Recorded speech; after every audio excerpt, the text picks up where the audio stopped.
Hello, good morning, good afternoon, good evening, and namaste to all my dear friends and masters. I am Vikal Gupta from Bangalore, Omega Pyramid, Dallas, PSSM Corporate, and Pyramid Valley International. Welcome you all to this 365 days Stillness Beat meditation program. That is your daily dose of wisdom and meditation.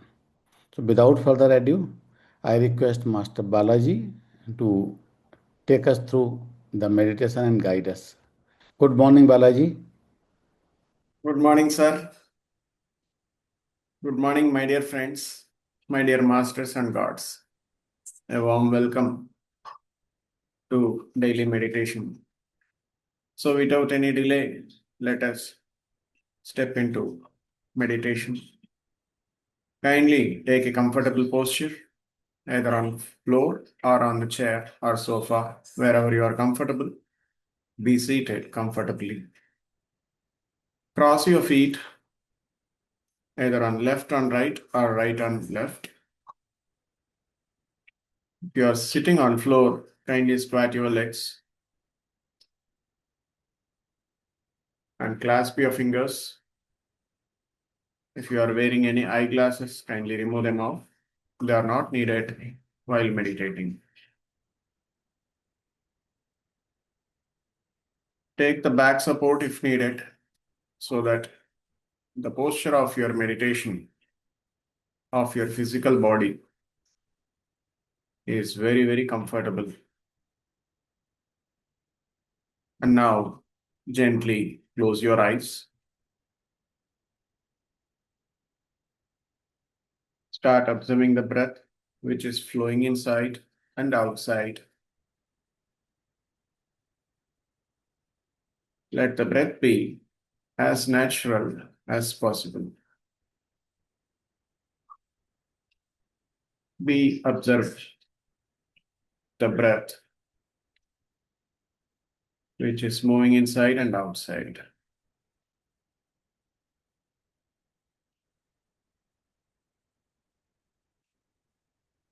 Let the breath be natural, normal, easy, soft, simple, and tranquil.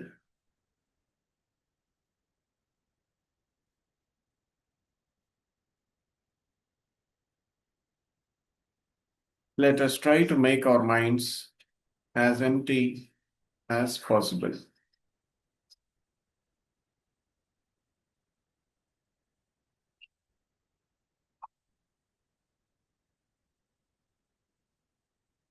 If you come across any thoughts in your mind, gently cut the thought and bring your attention back onto your breath.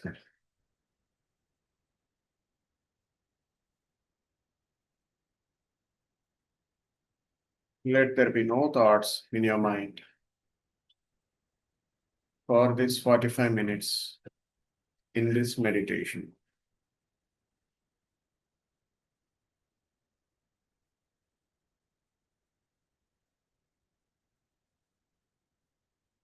Be relaxed. Relax your physical body and mind. Let us dedicate this meditation for the world peace. Let there be no fights, no wars in the world. We will dedicate this meditation and the meditation energy to bring the peace in the world. Be with your breath, my dear friends. This is the greatest support we can give to the whole world.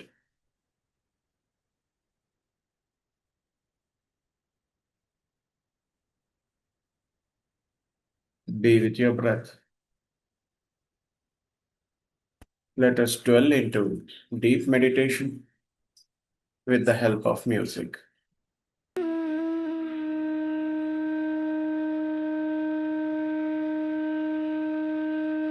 Kindly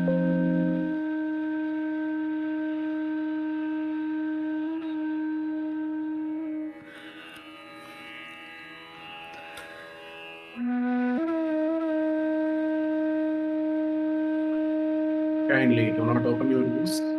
Keep observing the breath.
Be with your breath, my dear friends. Kindly do not open your eyes. Keep observing the breath, which is moving inside and outside. Another 15 more minutes of meditation. Be in the meditation. Be with your breath.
Last 5 minutes. Kindly do not open your eyes. Keep observing the breath, which is moving inside and outside.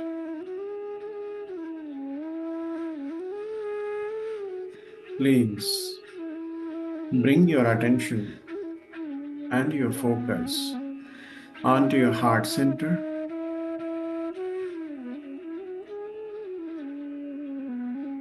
Let us recap the statements of Ho'oponopono. Say to yourself, I am sorry. Please forgive me.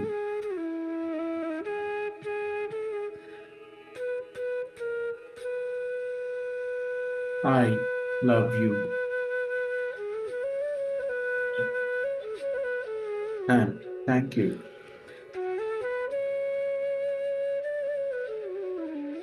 Let us repeat once again. I am sorry.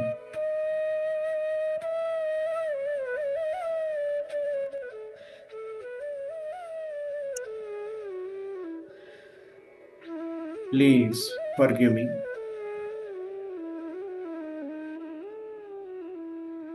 I love you. And thank you.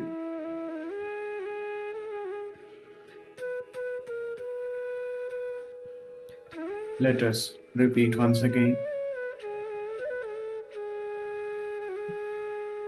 I am sorry.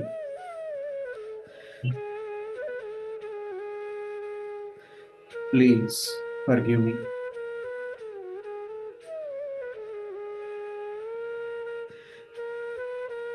I love you. And thank you. Be with your breath, my dear friends. Kindly do not open your eyes.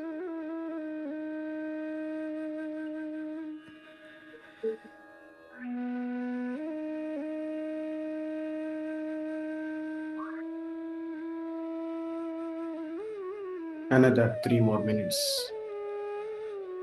Let us dwell into deep meditation.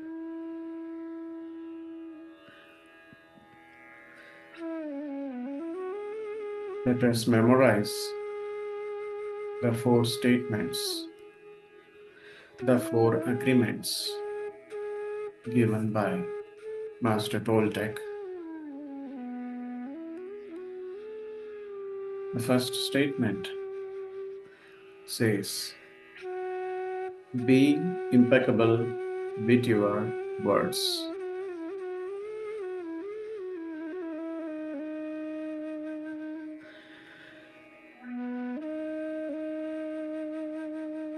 The second statement says, don't take anything personally.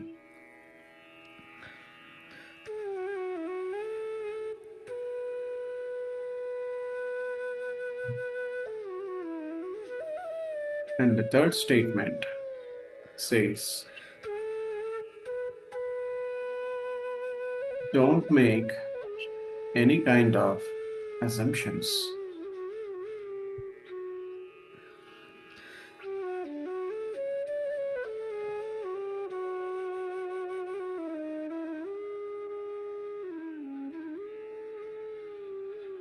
And the last statement, the fourth statement says, always do your best.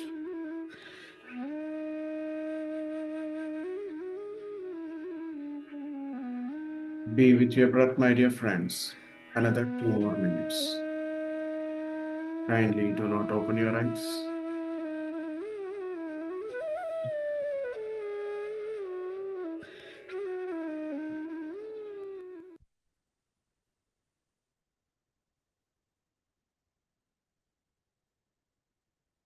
Thirty seconds.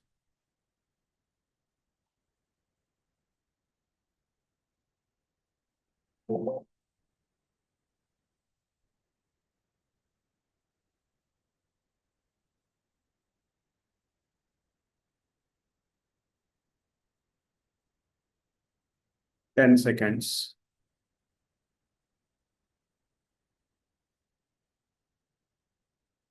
5, 4, 3, 2, 1, 0.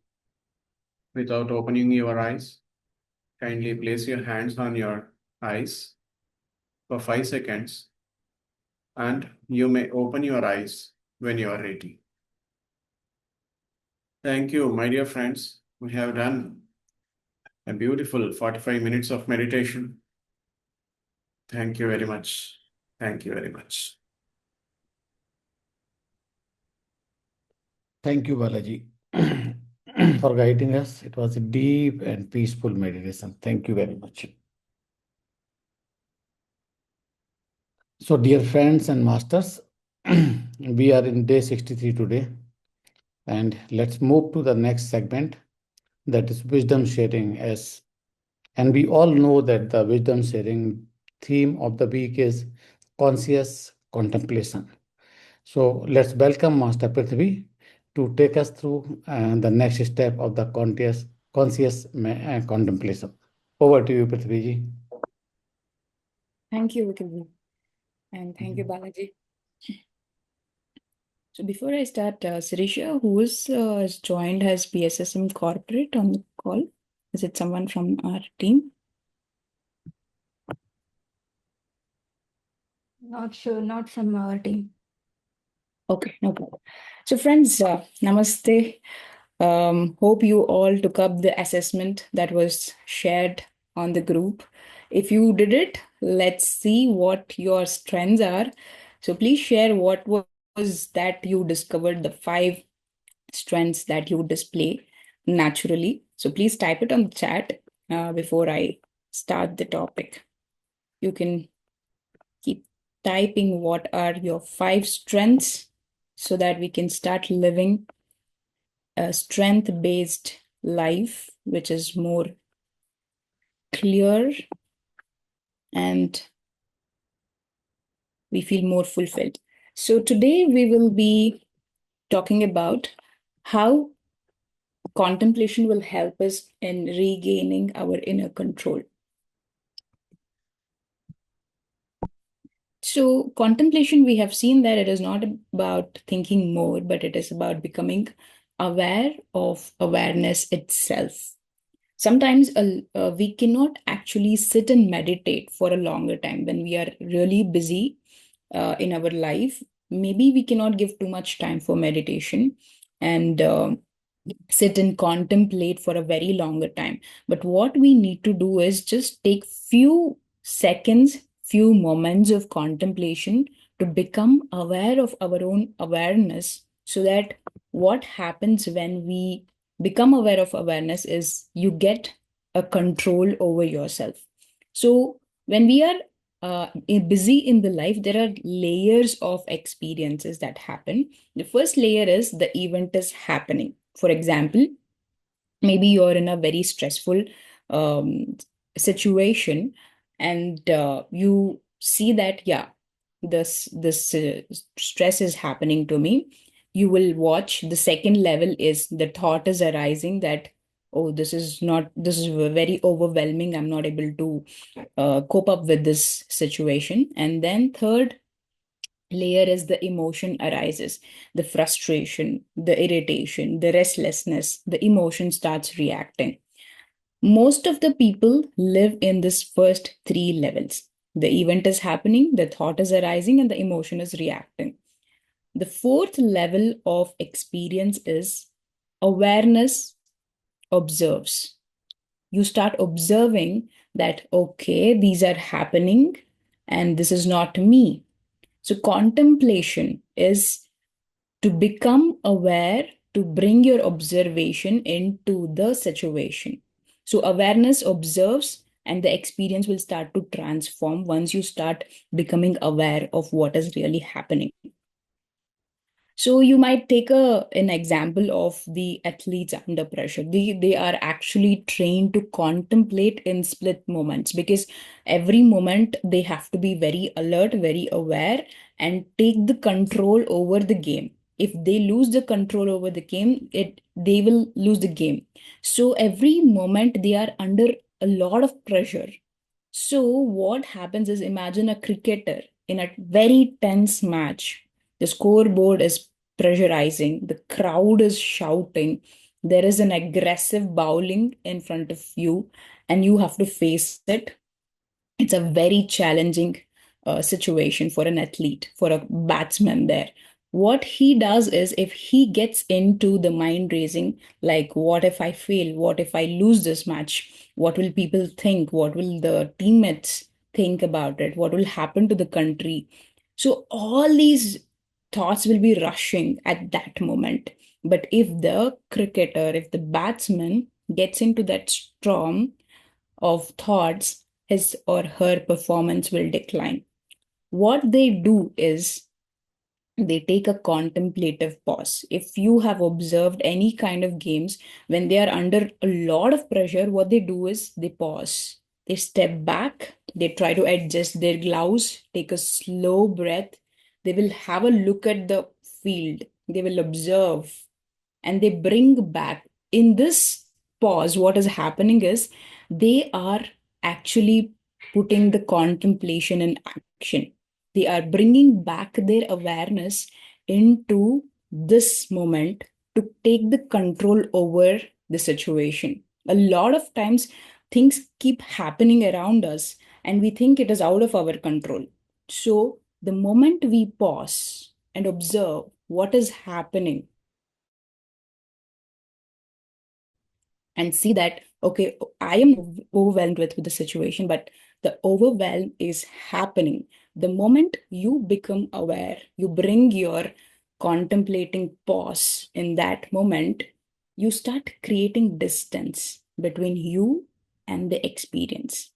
That distance will give you the control. You will be able to control the situation, take back the control over the situation, and respond to the situation in the way you want it. So, yeah, as I told you, the contemplation will stabilize the observer in you. What we are doing in meditation is strengthening the observation, the act of observation. Sometimes, as I told you, we cannot sit and meditate and practice the observation. So we have to keep contemplating on what is happening. Is it under my control? And what am I supposed to do? That will stabilize the observer within us. Once we start stabilizing the observer within us, the awareness also stabilizes, and our life also becomes very stable. The mind becomes very stable. So, contemplation is basically training the observer and making the awareness more stable in the control. So, contemplation is not about escaping, it is regaining your authorship of your response. So, you take control over your response, you're not giving it away. That is what Ramana Maharshi always talks about. His way or his method towards self-realization was all about inquiring your own self, contemplating on who you are. So once one starts to turn inward and search for the source of the I, instead of saying, I am angry or I am getting stressed, if we just start seeing, where is the source of this I coming from? Just put the light on that I, you will see that it starts to vanish. The I starts to vanish because it doesn't exist at all. What remains is the awareness, the self, the consciousness. So that I that is reacting, that fears, that competes, when observed, it loses the grip. And what remains is just the awareness. Once we are aware, the right action will flow very naturally. So today, before we get into the intention, friends, let's do a small activity. I want all of you to just close your eyes. I request all of you to close your eyes.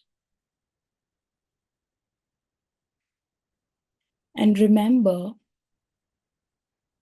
a very recent stressful situation in your life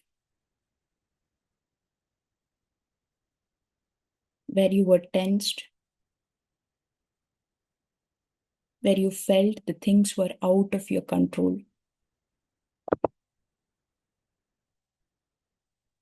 Get back to that situation.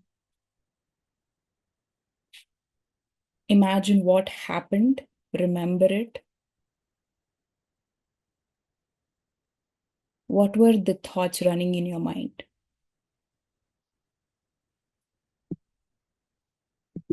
What were the emotions? What were you feeling?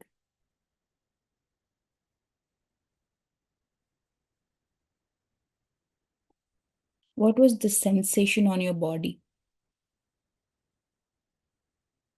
Where exactly you felt the stress? Where was the tension in the body? Observe.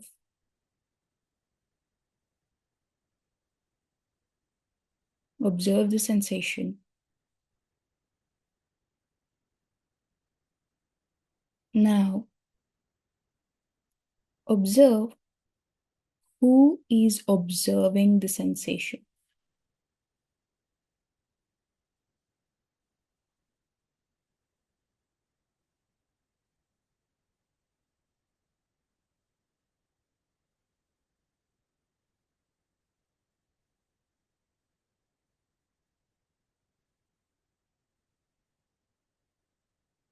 Observe the observer.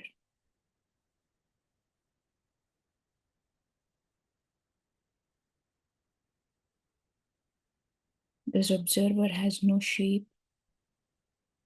And as you keep observing the observer, you expand. And you see it's only the awareness, an experience of awareness.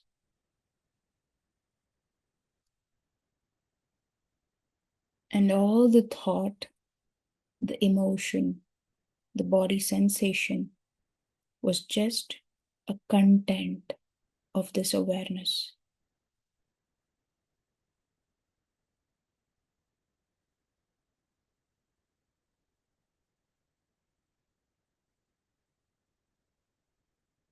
Awareness itself is not stressed. It is very stable, very calm. Just observe the observer.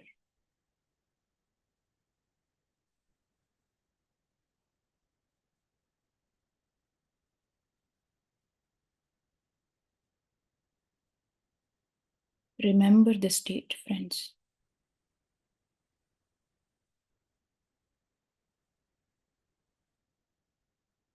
Let this awareness become a knowable state. You can get back to this awareness by choice whenever there's a need.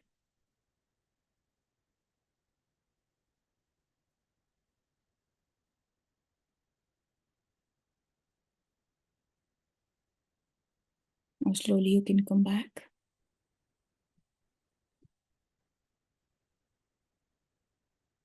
And continue to intend for the day.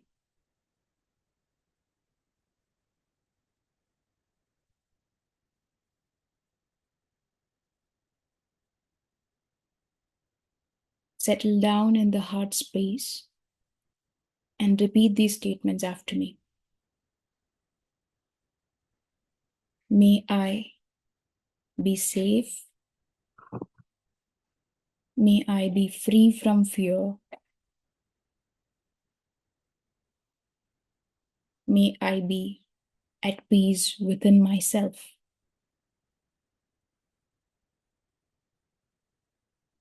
Now let's expand our awareness to our family, our community, our country, and the whole world.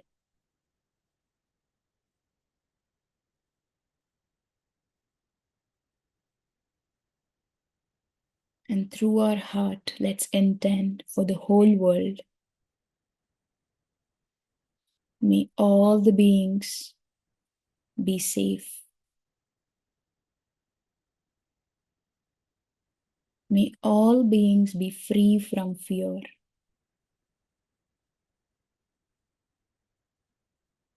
May all the hearts soften.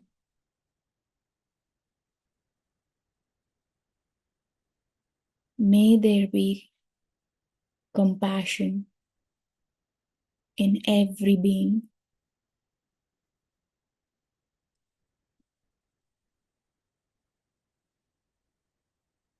Let every being be in peace, and let peace prevail our world.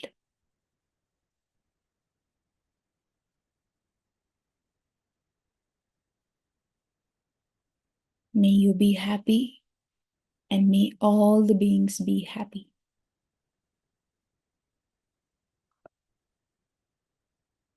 Thank you. Over to you, Vikalji. Thank you, Prithvi.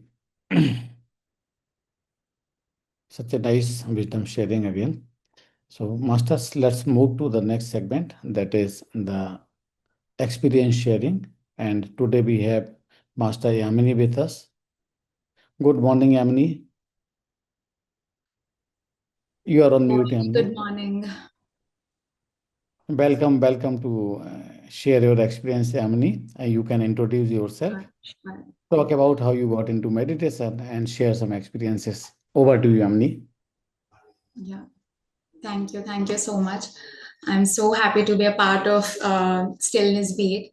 I'm grateful for today. And firstly, I'm truly grateful to my beloved Guruji, Brahmarshi Pitamaha Patriji, for introducing meditation to our family. And I'm also thankful to my parents for planting the seed of meditation when I was just 7 years old. And at that age, I didn't understand what meditation really meant. And honestly, I think as a child, you don't really feel the need of understanding it because you're already joyful, you're already pure, and you're not overthinking anything. But growing up changes a lot of things. But firstly, I grew up in a home where meditation was quite normal. I watched my parents wake up early in the mornings from 4 to 7 or 2 to 5, depending upon their comfort, meditate, host spiritual gatherings, and conduct workshops. So I was pretty much comfortable with that environment. And it was just there, and I adapted myself to it.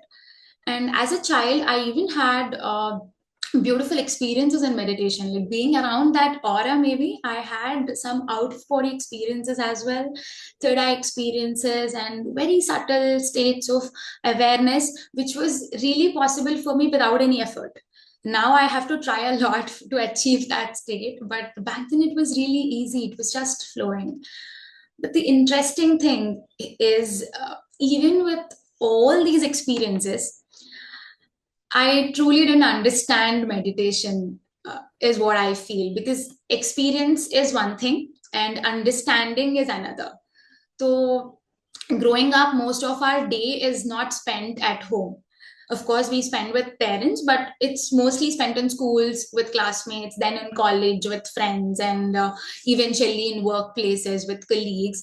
And slowly, a group consciousness starts shaping you. You start absorbing what everyone around you believes is most important, like career, competition, comparison, status, security, sometimes the belief systems from the family, relatives, fears from the society, the definition of success, morality for that matter. So slowly we form layers around us. By the time we enter our 20s, we are no longer our true versions. It's like we are conditioning walking around in a body. So suddenly you also want to create an identity for yourself, looking at everybody. So during my LLB, I started feeling a strange dissatisfaction within myself. I was studying law, but I wasn't deeply interested in the mainstream structure of education. And before that, I had also completed another degree, which was in science, and I was also fully not aligned with that either.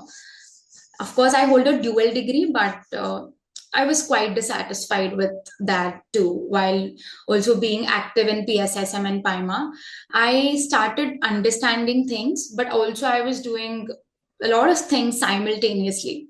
I was questioning everything. As I said, I want to create an identity.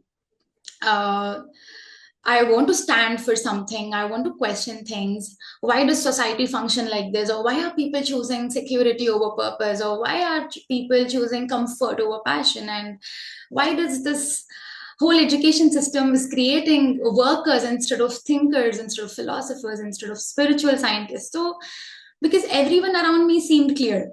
They were preparing for jobs, they were preparing for corporate exams, and I kept feeling like, is this really what I want in life? Or is it just I'm flowing with the crowd? So at the same time, I was also carrying certain unresolved experiences from my childhood, certain negative experiences that I had never consciously processed. And I did not realize how much of them were actually influencing me with the present choices that I am making, even my dissatisfaction for that matter. So externally, it all looked like someone questioning the society and systems. Even in colleges or debates, I used to participate a lot. So it all looked like I was clear with what I wanted, but then internally I was very confused and I was avoiding it for a longer time. And that's when something started shifting in me. Meditation I started looking at meditation in a different perspective. As Prithvi was saying, contemplating consciously. So I didn't realize that I developed a victim mindset without even knowing. So it eventually became difficult for me to hold everything together. So then I realized I was treating meditation as a vending machine all these years, where you insert 1 hour of silence and then you receive a perfectly ordered life in front of you. So that approach itself is wrong. That's not happening. So then things shifted. And because I started observing myself more, not just in that 1 hour, 30 minutes of meditation, but also throughout the day, throughout all my thoughts, all my actions, all my words, I started observing. And in this process, it gave me something really uncomfortable. I realized that the incidents that have happened with me in my past have already happened, but I was still carrying them with me, repeating them internally, subconsciously, and identifying with them always, speaking about them as if they only defined me. So, meditation made me see that the event is one thing that happens, but the identity I build around it is another thing. So that was the major shift. And I realized life is not just happening to me, life is happening through me. See, an incident gives you an experience in that moment. After that, what remains is your attachment with that experience, your narrative, your identification. And slowly, I decided that I have to shed that identification. I started asking myself 3 to 4 questions every time. Is this thought truly mine? Or is this choice that I have made right now coming out of awareness or conditioning? Or am I reacting from my past memory or responding from clarity? So, as I started observing deeply all of this, I also began seeing the larger group consciousness and how easily we get shaped by the peer approval, by the social definitions of success and economic structures. So, instead of blaming the systems, I realized something even more important is if I am unconscious, anything can shape me. Everything can shape me. So, if I am aware, I can participate without being owned.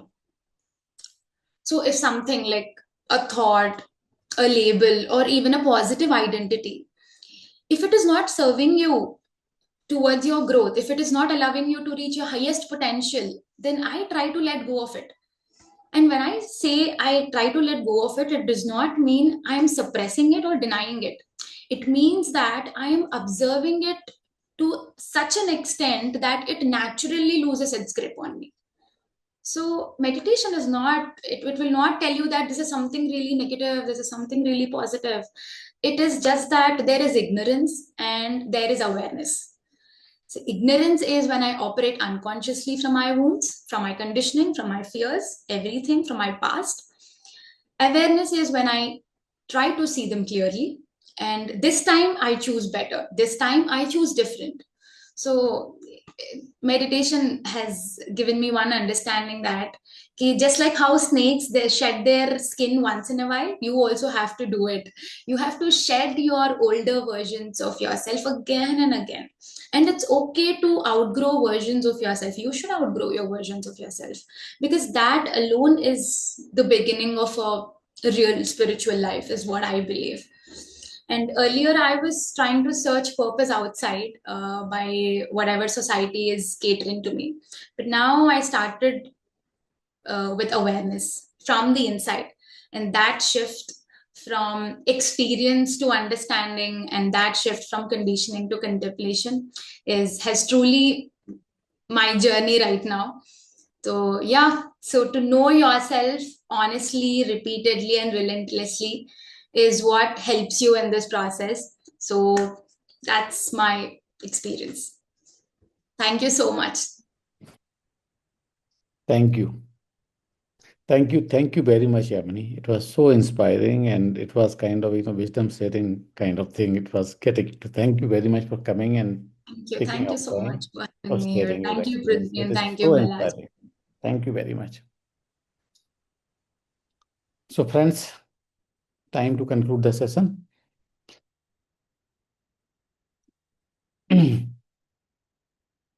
Stay fine and have great day. And we'll meet you all again tomorrow at the same time. Till then, take care. Thank you very much. Bye bye.